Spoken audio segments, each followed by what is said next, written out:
it's going to be really interesting. Yeah. They built they're the same people who built the Glucksman, which is like one of the big 8. Oh, yeah. The Glucksman's like very pretty.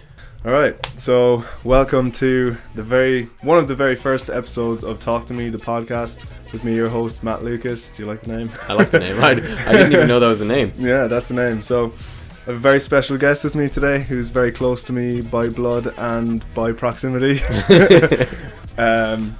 But first, let me get some what is it called? Niceties out of the way.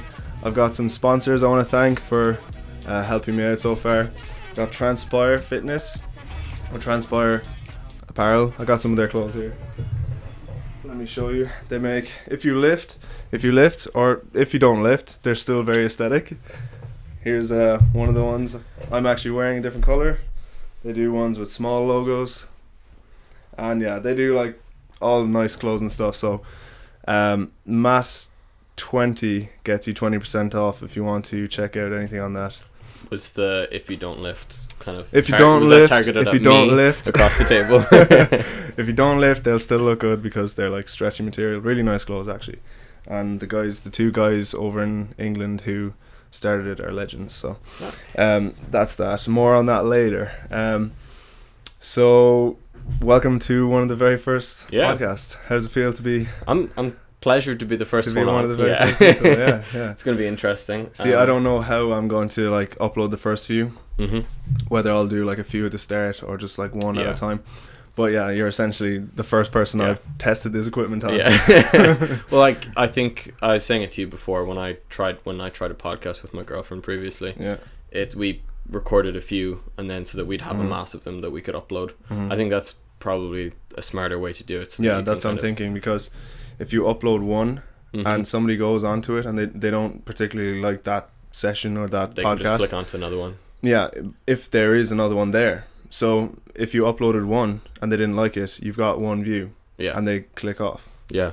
But if you upload 3, you get 3 views for the price of one person. Yeah. You know what I mean? You see, that's the kind of thing that happens to where I would click on the other one, but completely unaware that it has been put there for that reason. Yeah. You get what I mean? Yeah. Like I don't really understand the media tricks behind that's that what kind of stuff. Yeah. When you start something like a podcast, you have to look into it, especially in terms of like what is it? Audience retention, you know? Yeah. I get what you mean. I don't know, that happens to me a lot, and especially with like YouTube, where I'm like I click onto something and then I realize afterwards like, wow, that was literally the perfect video they could have put on my suggested feed to keep me on YouTube. It's crazy. They get into everything. They analyze your patterns, but I don't know if that's a good thing. Like we were talking about this before. Yeah, we've talked about this for hours. Yeah, we've literally talked about this for hours. But yeah, I didn't even introduce who you actually are. So, okay, yeah. As I said, close in blood and in proximity. He's within touching distance, and he lives very close by. Yeah. And I'm your cousin. He is in fact my cousin. Yes. You're my only cousin. I think I'm your only first cousin as well. No, I have other first cousins, but on my mom's side of the family, you're my own first. I'm your only first cousin. Yeah. You guys are all I have, unfortunately. Oh, really? Unfortunately. But yeah, so James, my cousin, he's in second year maths and computer science in Bristol, and he's home for Christmas holidays. So we had to get this in while you're here. Quick cameo. And unfortunately, you have your exams. Yes. Like after Christmas, which is the most bizarre setup ever. Yeah, it's interesting. I think it's good and bad. It's good because it gives you. I mean, it's nice having the break to study. For you guys, you have your term and then you have lectures, and then the next week you go straight into an exam. And it's like you don't have break between the last part of material. Yeah, we get a study week where we still have like lectures if they're offered, but they're review lectures. But like not all lecturers do that. I know this time I only had 2 review lectures out of 6 modules, which is like not a lot. So basically I had a full week off. And then my exams didn't actually start until 3 days into like the exam period. Okay, so you did. So I had like 10 10 days off. Like that's still something. I get that. I think also it's nice for the university because it allows them to squeeze as much material as possible into the 12 weeks that we have.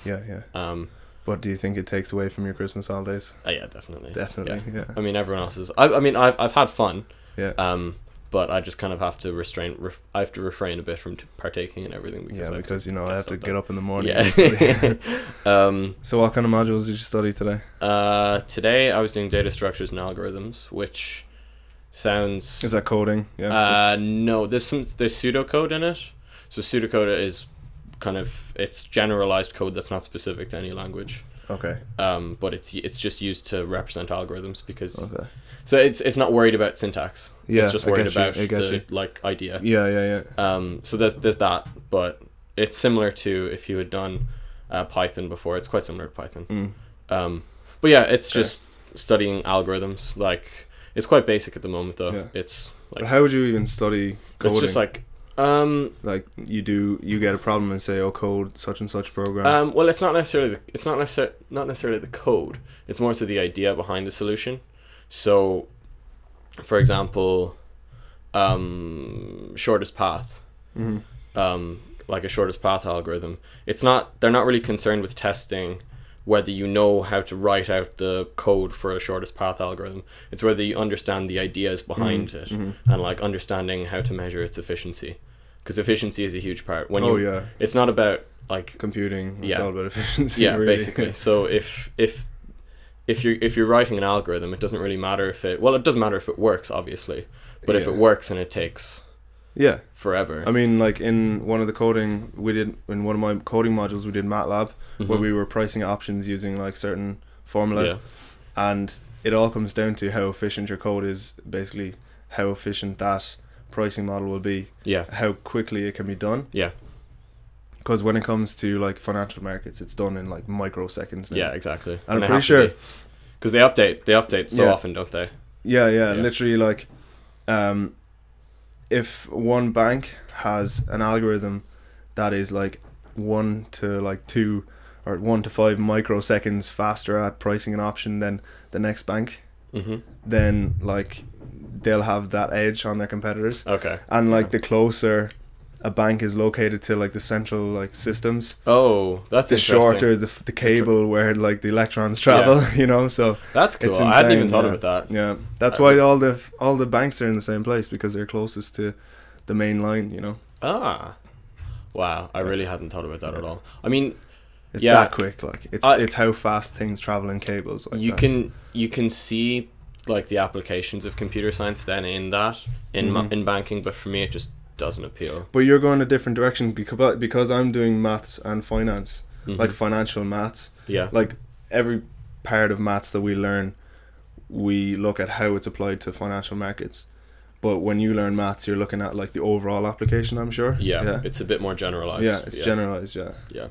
But the maths I'm doing it doesn't feel as if I can even apply it yet. Yeah, because you're not finished. Yeah, it's a lot of it comes together in your final year. Yeah. I hope so as well, because I have to pick a project, but I don't know what I'm going to pick that on. So we'll see. You have a few options. Yeah, we'll see. It'll be interesting. Yeah, I must also apologize that my voice is very nasally. I'm like really run down lately. I don't know. It's because I've been pushing myself to like up my tolerance to alcohol. Really? And it's taking away from me. No, I'm joking.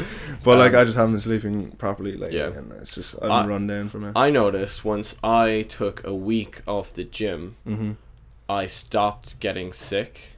And I'm not sure if that's because my immune system, because I was doing a lot of heavy lifting, or if I was picking little illnesses up in the gym.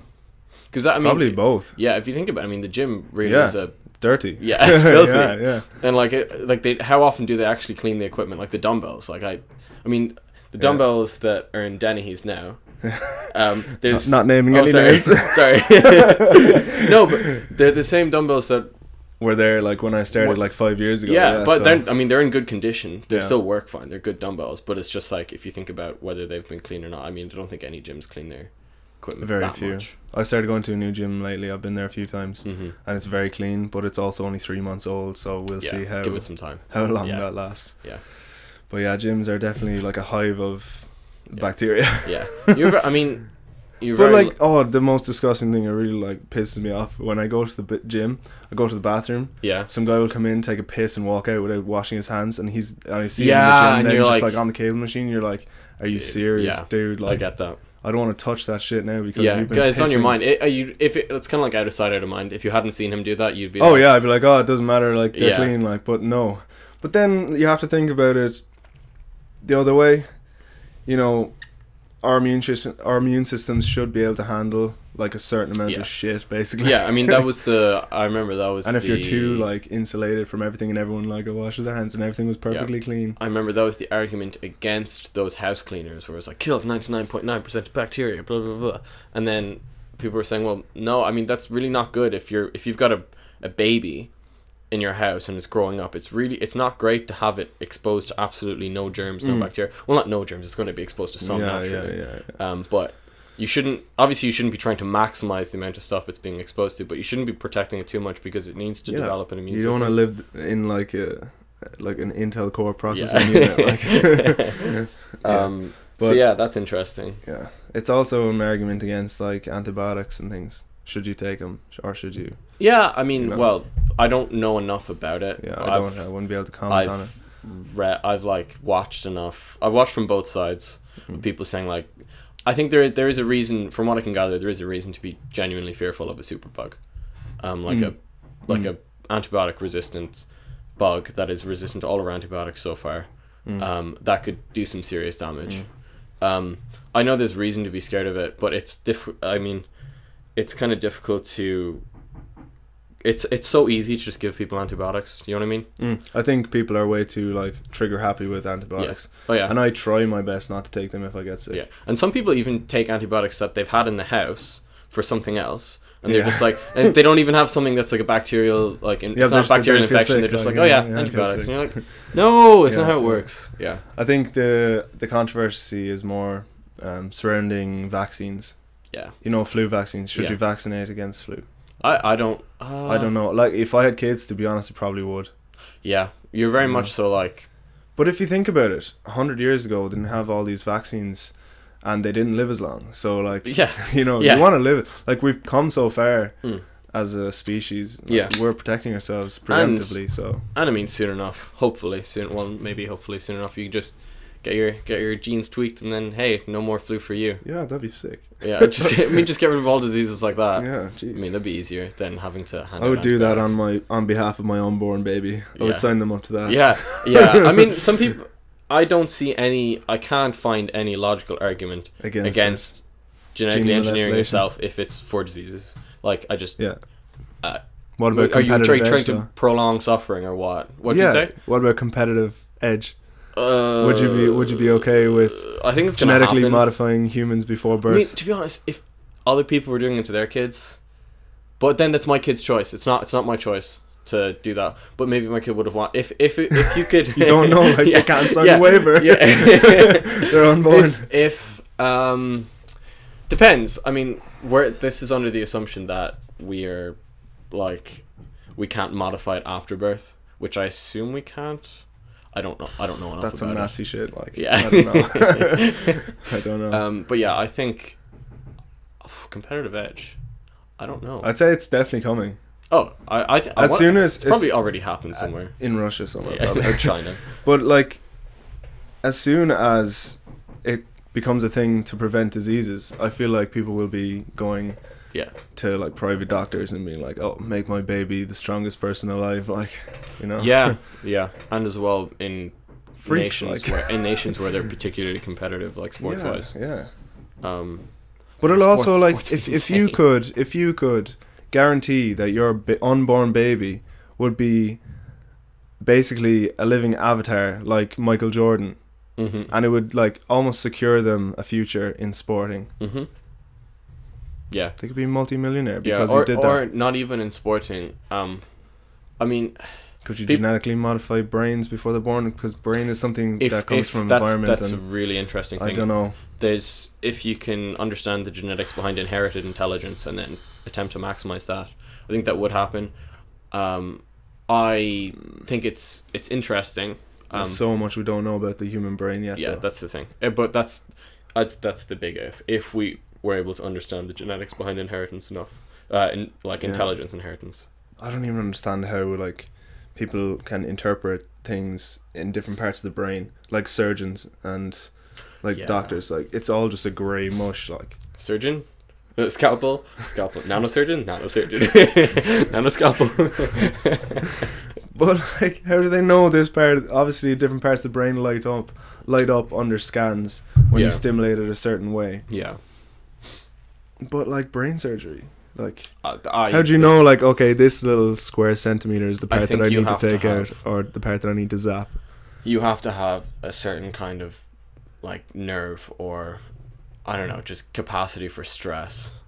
That's just different to everyone else. Brain. To like be able to be confident enough to go in there and be like, yeah, I'm gonna they're a bit psycho, really. Like, yeah. And brain surgery is gross as well. They cut your head open with a saw. Yeah. While you're conscious, because you have to be awake. Wow. During brain surgery, because if they fuck up and you like you go unconscious, they're like, oh, probably take the knife out of that part. Yeah.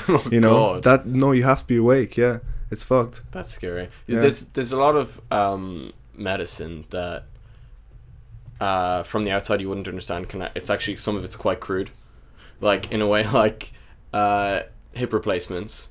I have a friend whose sister is a doctor, and like when they were replacing someone's hip that had been put in, like what's the word for it, artificial prosthetic prosthetic one, whatever. And to like literally put your foot on the table, get someone else to hold them down and yank it out, like put your whole body into it. And you always view it as like incredibly, like, obviously it's scientific, but you view it as like measured. delicate measured. But some of it requires sure, a body is a machine, like you have to yank it if it needs to be. Like, oh my god. I didn't mean it like that. Just had to say that. Anyway. When you were talking about that, it actually made me think of so you were talking about competitive edge in genetic engineering, and I was thinking up until a couple months ago I hadn't been going to the gym that much. I had been going before, obviously, and then recently I started going again. But it was some quote that I saw, some stupid inspirational quote, where it was like, it would be a shame to die having never felt what it's like to have your body in like optimal shape and ran and jumped and performed at its optimal level, genetic potential. I was thinking about that. I was like, that's really quite interesting to think about. Yeah, but so few actually get there. Yeah, so few. And and it feels good when you train for a while, and then you're training in the gym, and then you have an opportunity outside of the gym to show that. Yeah, and it's like, shit, this has really been working. And I'm really in shape. So I was thinking about that, and I was kind of like, but it takes a long time. I mean, I follow a lot of bodybuilders who've been doing training naturally for decades, like 40 plus years, and they're still making incremental growth. Very very small, but very very significant. Even not to get to the, I put it in quotes as well, genetic potential as well. Even not to get there, just to get like somewhere near that, like within I don't know, how could you I don't think you can ever reach it. I think there's definitely going to be there's always going to be 10% more you can improve your physique in some way. There's just you're never going to reach. It's like the proverbial glass ceiling. Exactly. You're just never going to reach it. I mean, I think having individual specific understanding your body and the insides of your body and how your body digests different things and how it works with different, how your body functions. Basically on a molecular level, though, if we could understand every person's body individually, then your own DNA, then you could really target with diet and with exercise. But the pros, they do it for so long, they train and they diet and they try experimenting with different things for so long that they do eventually get as close as you can get to having literally a blueprint for your own physique and your own body. So it's interesting, but people don't want to try that. So few people actually want to figure out or have the effort or have the interest to figure out that stuff about their body. Well, I mean, I think it's more so what they don't really feel incentivized to do so, because there are other incentives that are more prevalent to them.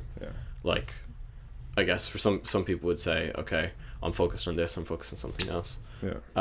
But As long as I feel fine, I don't need to worry about like being optimal. Like Yeah, exactly. But I mean, then you can go the other way. I mean, you should always be trying. I think you should always prioritize your health over everything else. But at the same time, it's Oh, definitely. Like your health is literally what determines how you like perform in life in every other area. I truly believe that.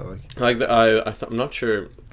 I think I heard this. It was on another podcast. I definitely heard this, where it was your.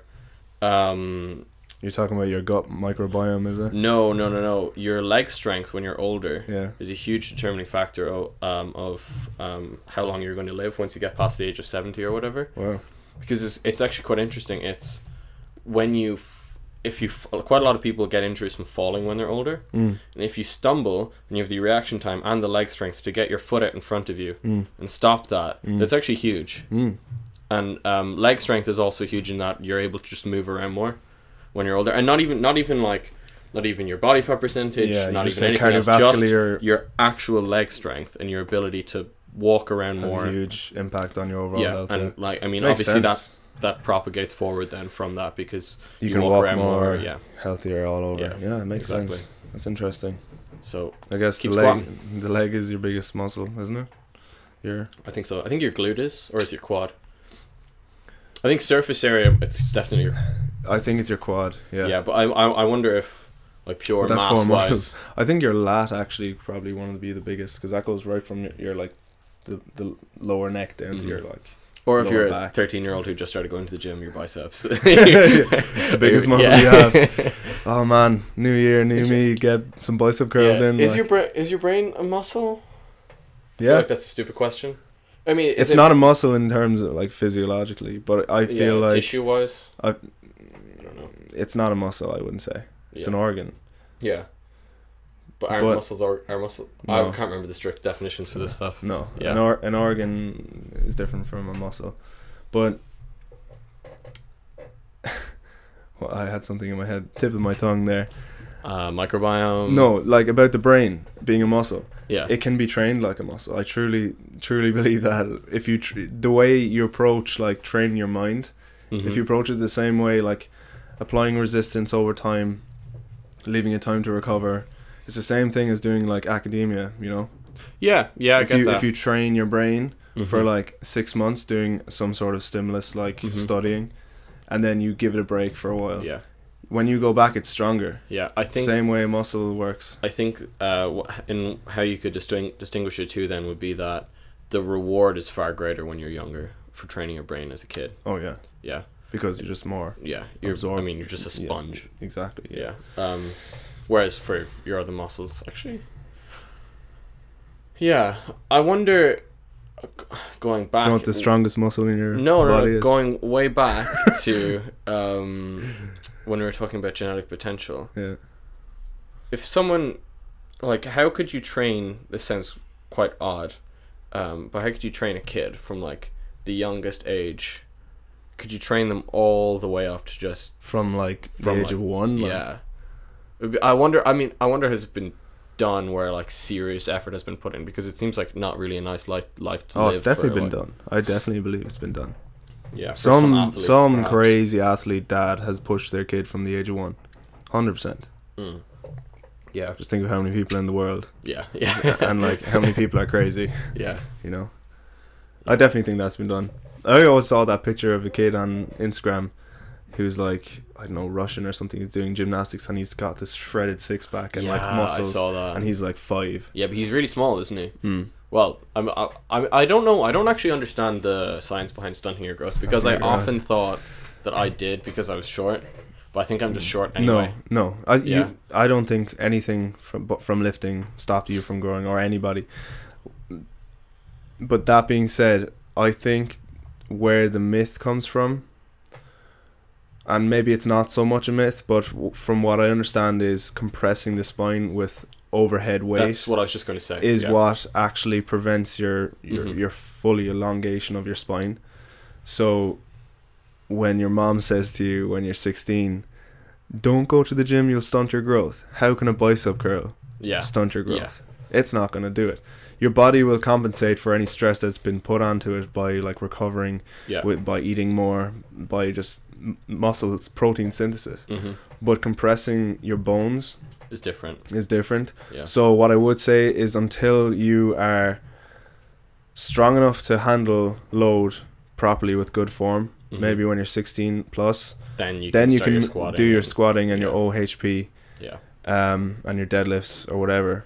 But everything else is fine. I don't think I really don't think anything else has any effect. That's what I was going to say, because I was just about to get there. I did a lot of stuff when I was 13, 14 that was pressure vertically on my spine.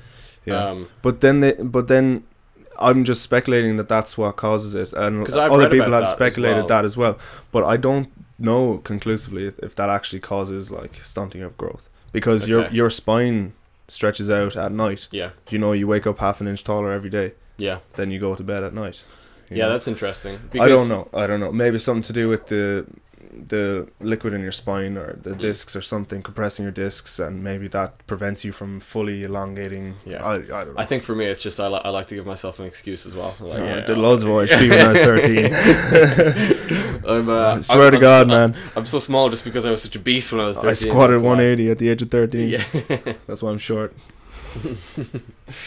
Yeah. But anyway, I wanted to talk about a certain topic. Okay. And that is deep thinkers, right? Okay. Because I would consider you and myself, not being cocky or not being pretentious, whoa. I would consider us to think deeply about things more so than maybe like most of the population. Let's define say. Things. So when you're confronted with a situation, okay, say an interaction with someone just randomly on the street, say someone says something obnoxious or rude to you, instead of reacting like fuck that guy, you know, we think that guy probably has something going on in his life that caused that. Okay, you know? I get that. We take a step back. Yeah. And I think there are two types of people. There are people who just purely react like circumstantially, like without thinking, just like, oh, Haley's a bitch or whatever, you know, I hate her, or whatever. Other people like, oh, I wonder what's going on with Haley. And that's just one example now. I mean, there's everything, you know, look up at the sky and like one person says, oh fuck, it's the sky, I'll look back down, whatever. And the other person's like, the other person says like, look how fucking small we are. Yeah. You know? Yeah.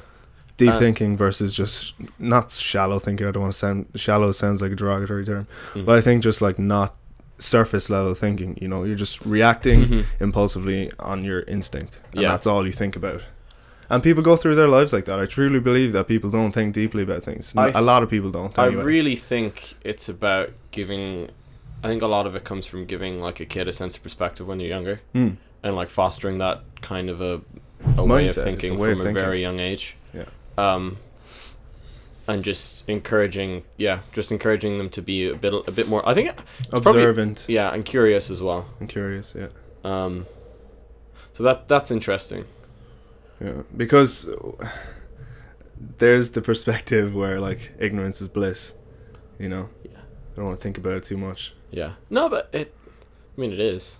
I mean, if you wanted to live your life in a way in order to maximize happiness, then that could be a solution. You don't like. If you had the choice to be stupid, would you take it? I've thought about that before. Well, maybe you are stupid, Matthew. Where this is the Truman Show and we're playing a game with you. Maybe I'm so stupid I'm smart. Not.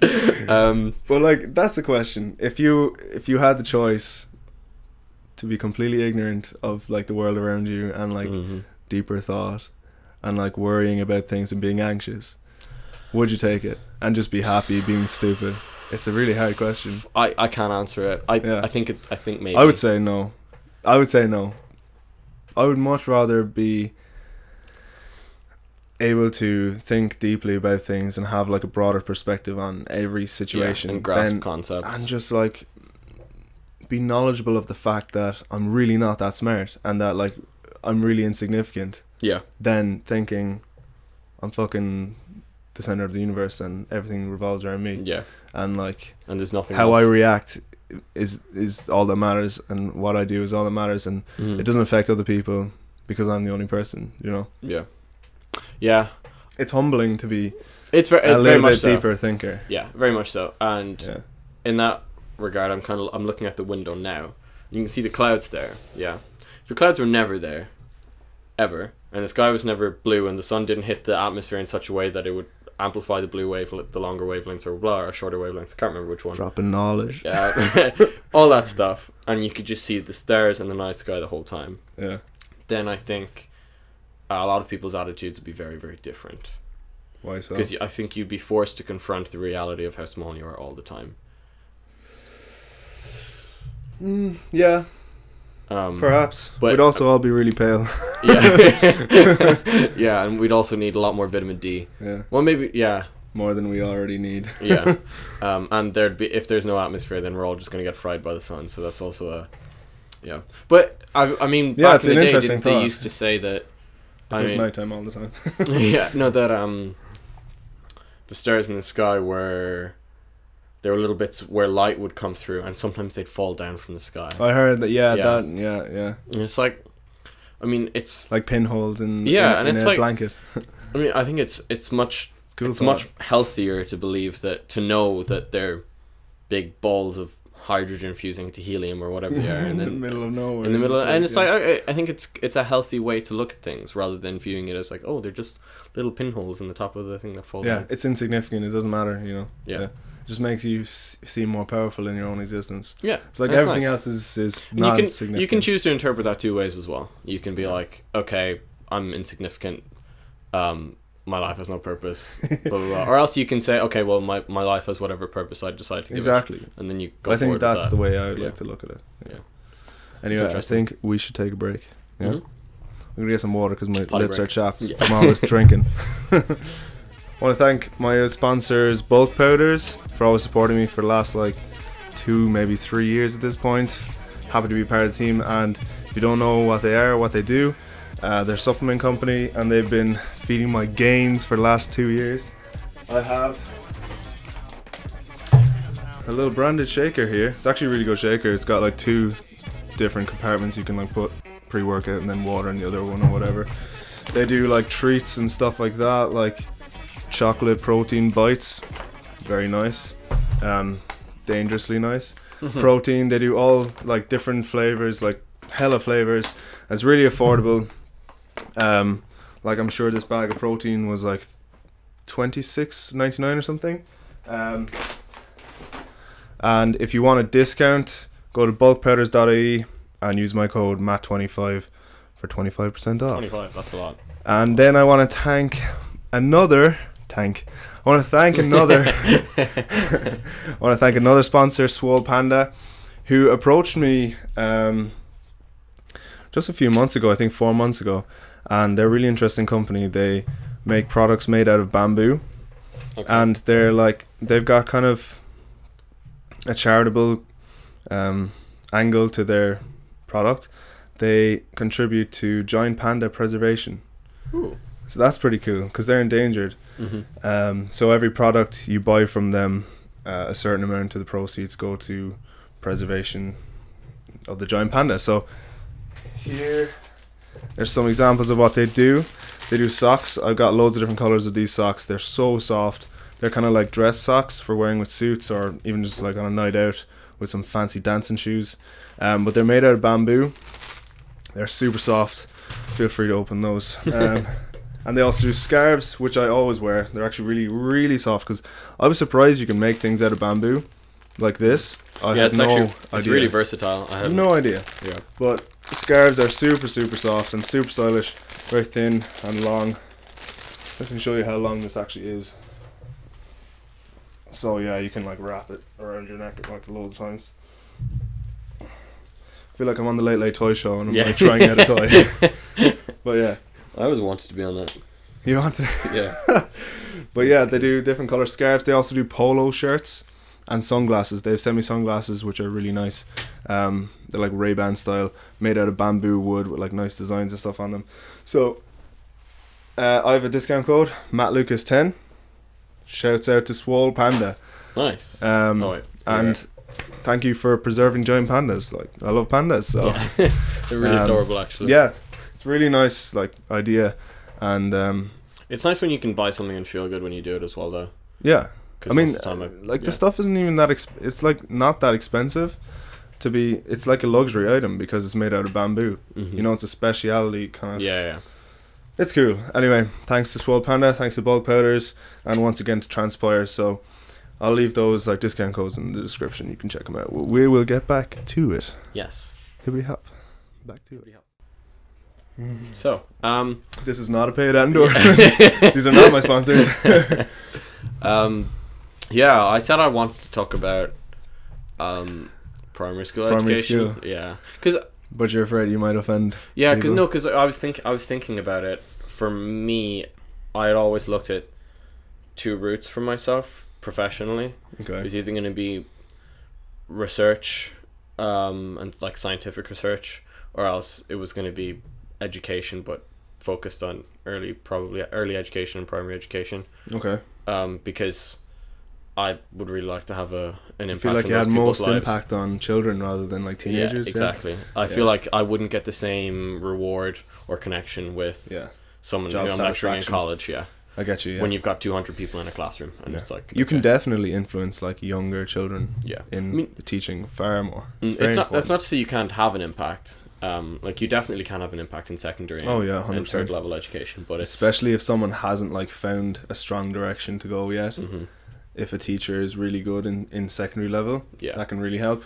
But like most people like have absorbed most of their ways of thinking from the first 6 years of their education, let's say. Exactly. So and then I got to thinking, it's interesting. You have, so in third level education, it's now obviously it's quite difficult to become a lecturer.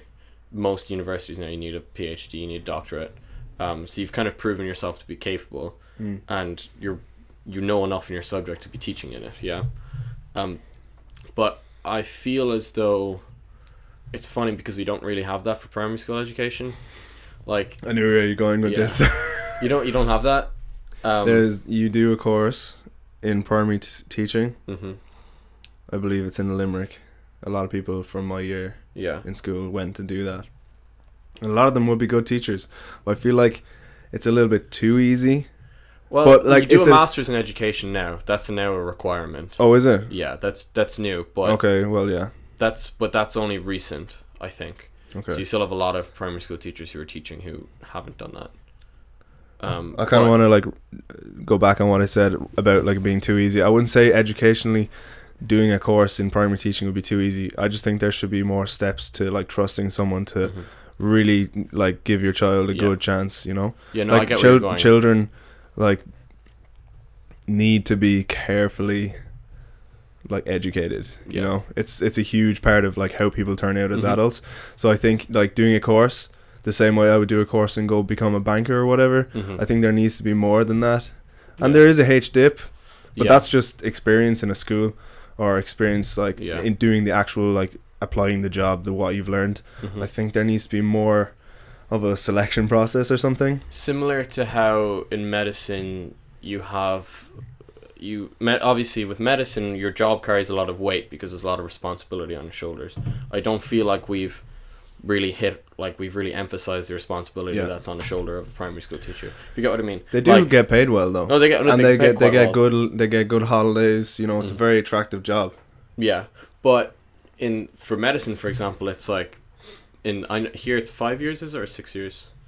I don't know. 5. I think. Yeah, I know in England it's 6 or 7. Would you have to be like, I don't know what the term is, like a resident or something, or you have to be a trainee doctor then for a while. Yeah, and also there's the HPAT here, and in England there's the UCAT, I think, or UKCAT, I can't remember it, where it's like a preliminary exam beforehand to see if your mind is kind of suited and your there could be something like that for a primary teacher. So that's interesting, and I know it's well paid, but if you really want to incentivize the brightest people and the most and you really want to get the best people into the job, then I think it should be even higher paid than it is, because that's how you would incentivize it. If it was a really high paying job, then all of a sudden they'll have to make the process of becoming a teacher more difficult. Exactly, as well, that's though. what would happen because the demand would be there. Then the points would go up in the university, and then that would kind of propagate its way through the system. But then the problem is, well, you say, well, there are people who mightn't be that academically inclined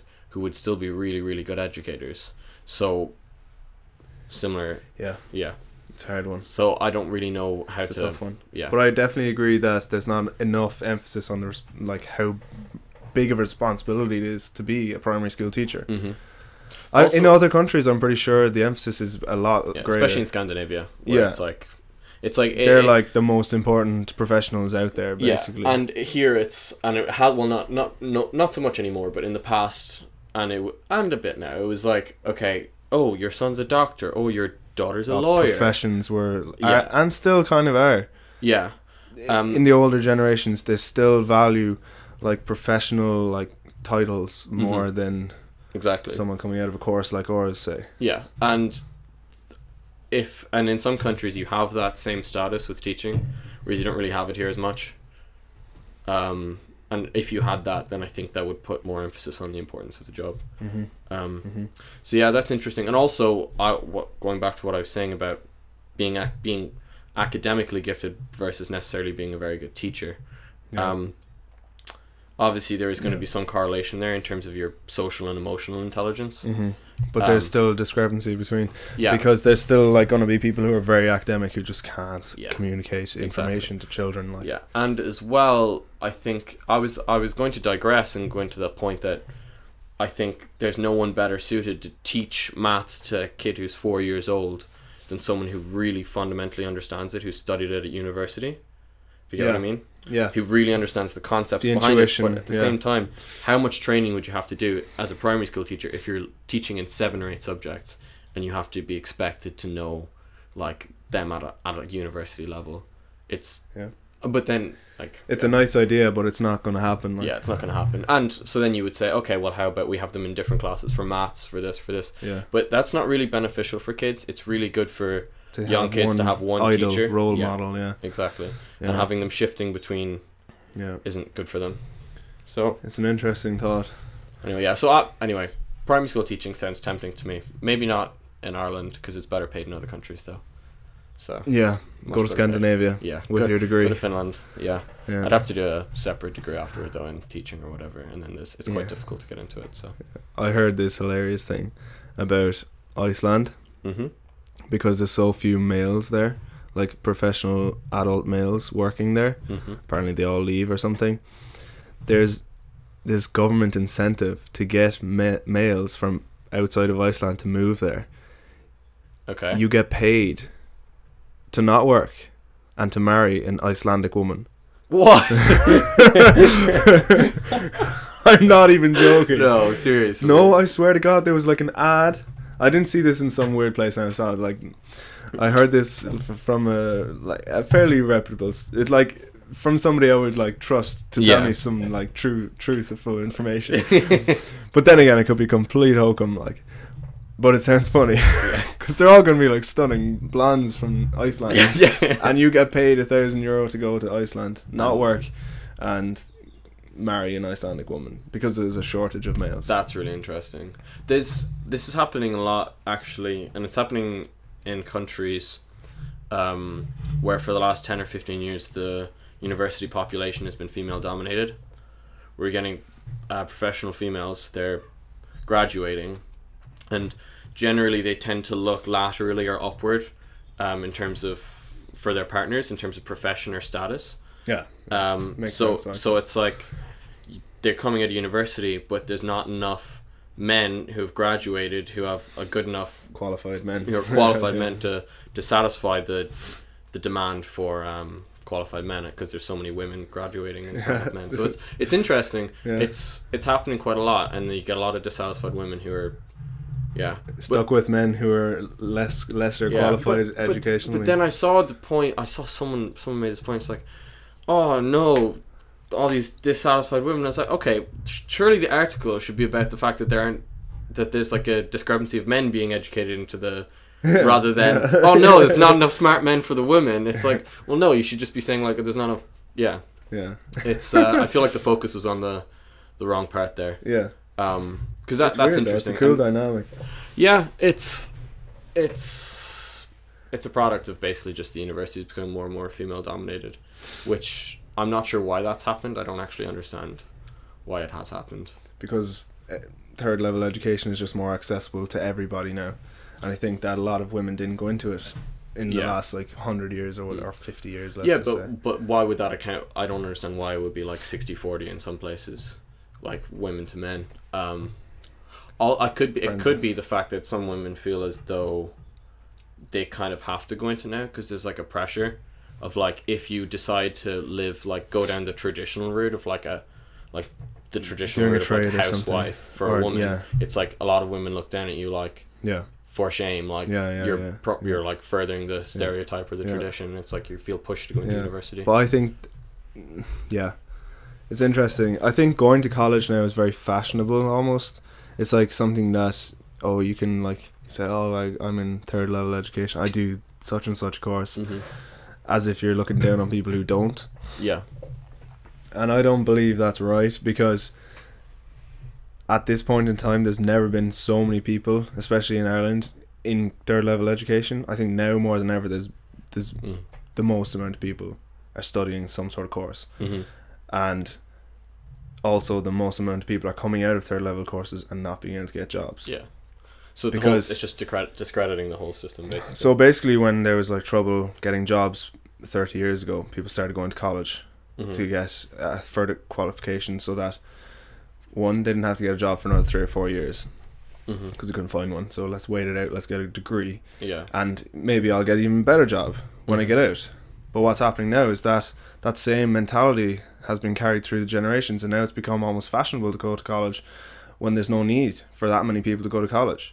Because there's not enough jobs for the amount of people who are coming out with these courses, and the universities are pressured into like providing these courses that have low entry requirements that weren't around before, like 20-30 years ago.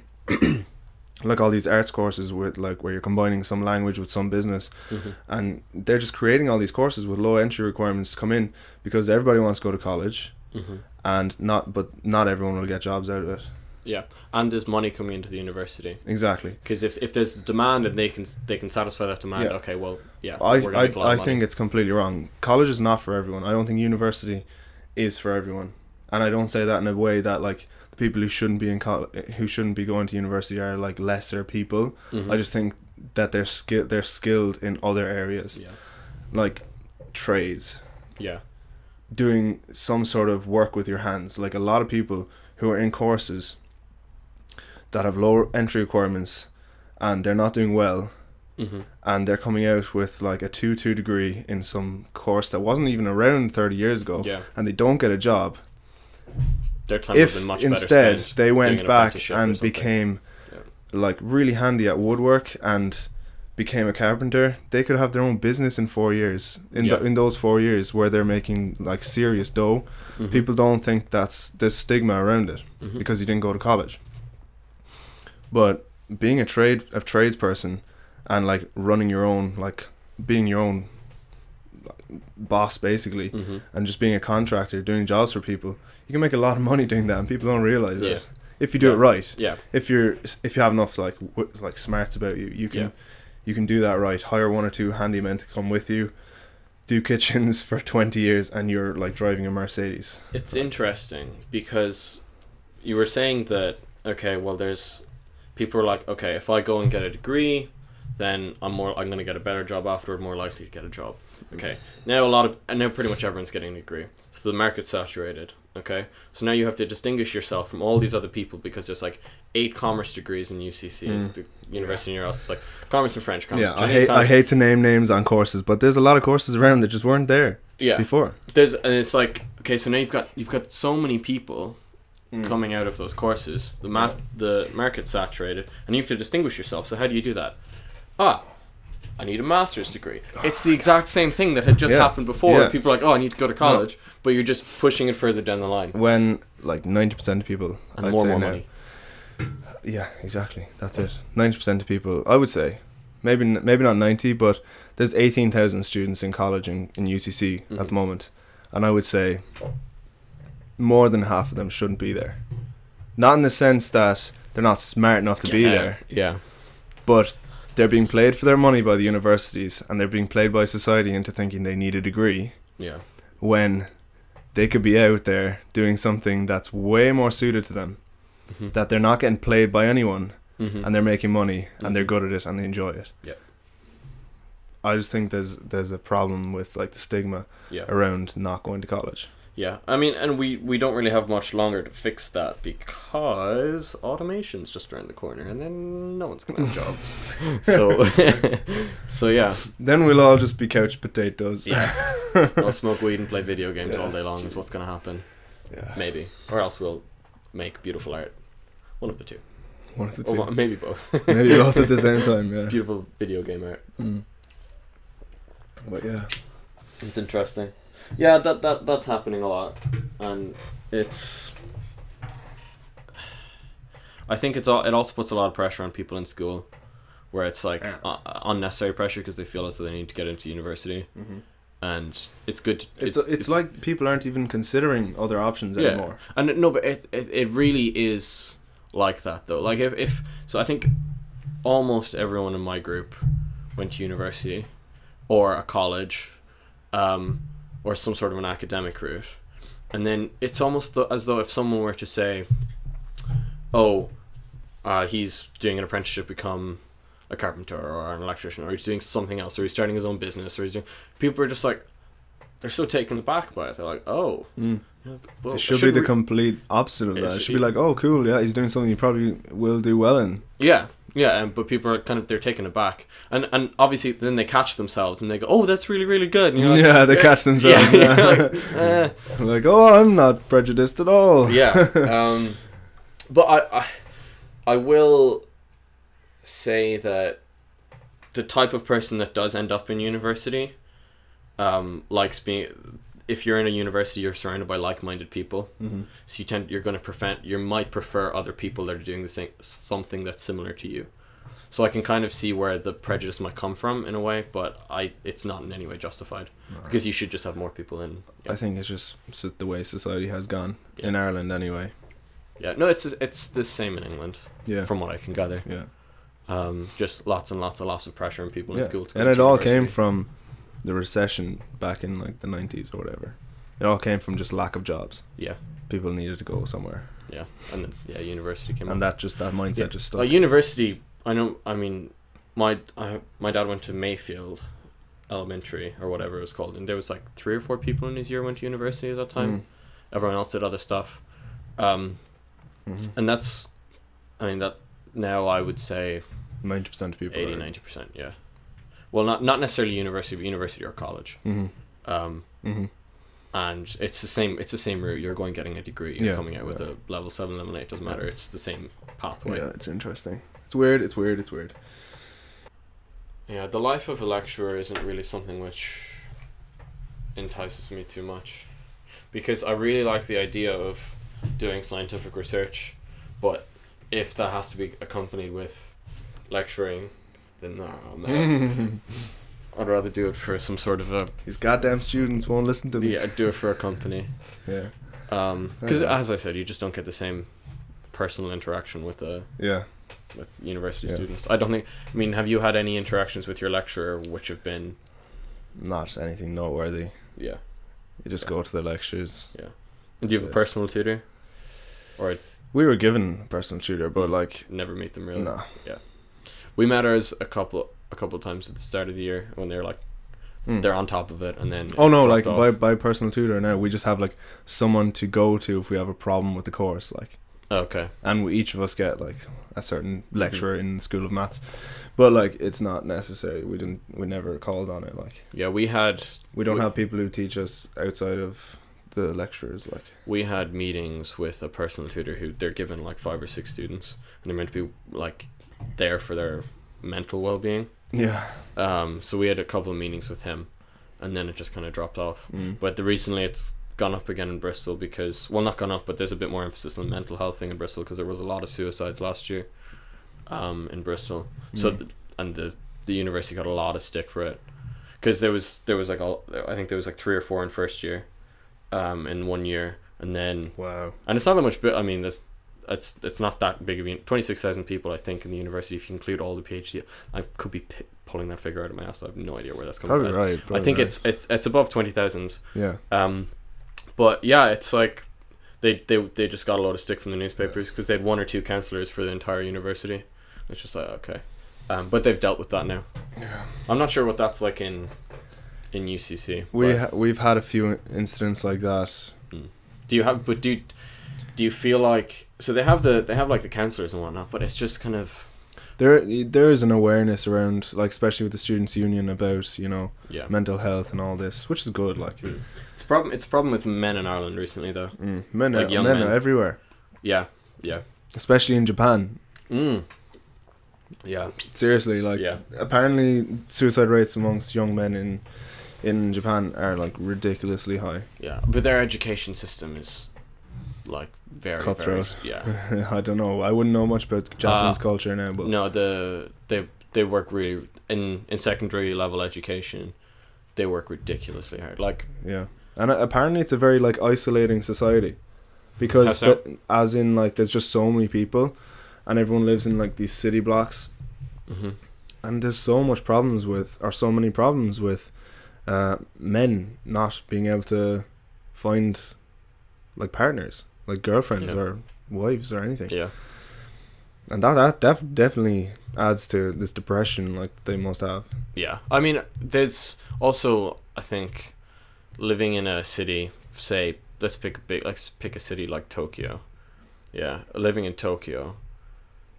I think in a city that big, while there are a lot more people with whom you can make friends. There's a larger sample size.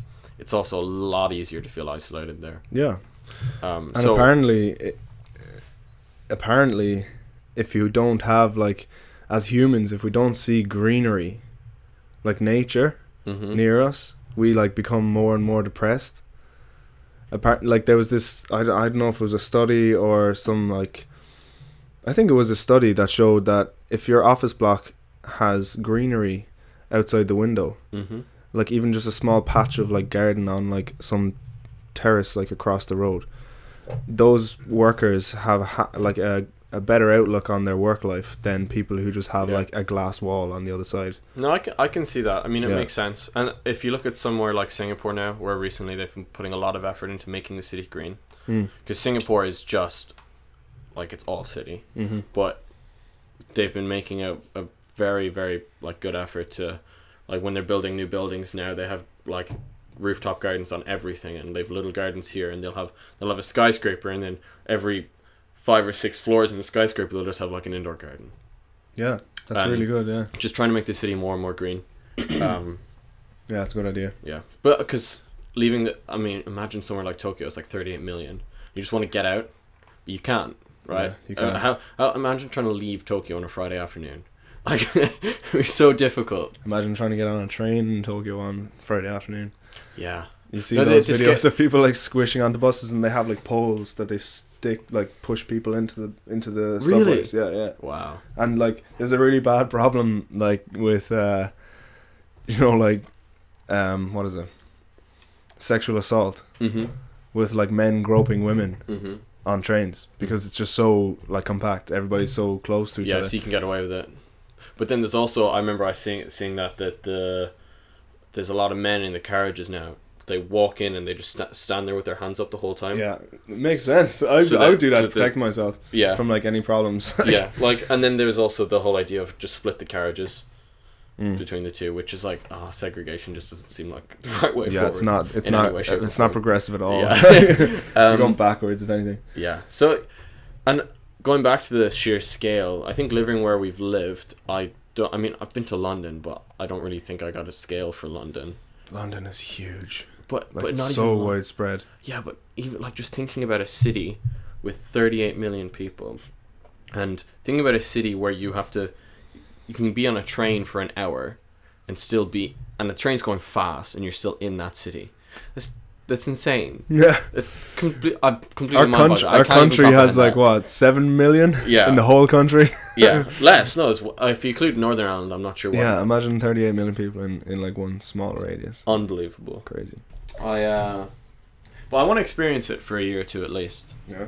I'm gonna try. I think I'm going to try living in a mega city, for a bit, just so I can say, okay, I've done that. I've experienced what there is to experience there. I think it's cool to like absorb culture from different countries, and cities especially is a good place to do but it. Realistically, I think I'm going to settle in Europe somewhere. Oh, Europe, yeah. We'll wrap it up. We've got like a good serious amount of time on the podcast. Really? Yeah. I didn't even We're notice. up to an hour, yeah. What? Yeah. I didn't even notice It's we were crazy. that long. Yeah. Time flies, eh? Yeah. Jeez. So yeah, thanks for being on the very first podcast. Yeah, I'm excited to be your first guest. And obviously you'll be on it again. Yeah, I feel like I rambled a bit, but you know what? That's what podcasts over time we'll get there. Yeah, and I'm not sure how the format of this will go yet, and I'm hoping that I get it live at some point, but that means I have to host it somewhere. I have a website, so I will get there, but as long as I'm like getting these done and getting more comfortable with them, I think it'll just become more natural. Yeah. So yeah, I've wanted to do this for a long time, so thanks for coming. No worries. And that is the first episode of Talk to Me. And we'll leave it there. Yeah. So peace out. Thanks for watching or listening.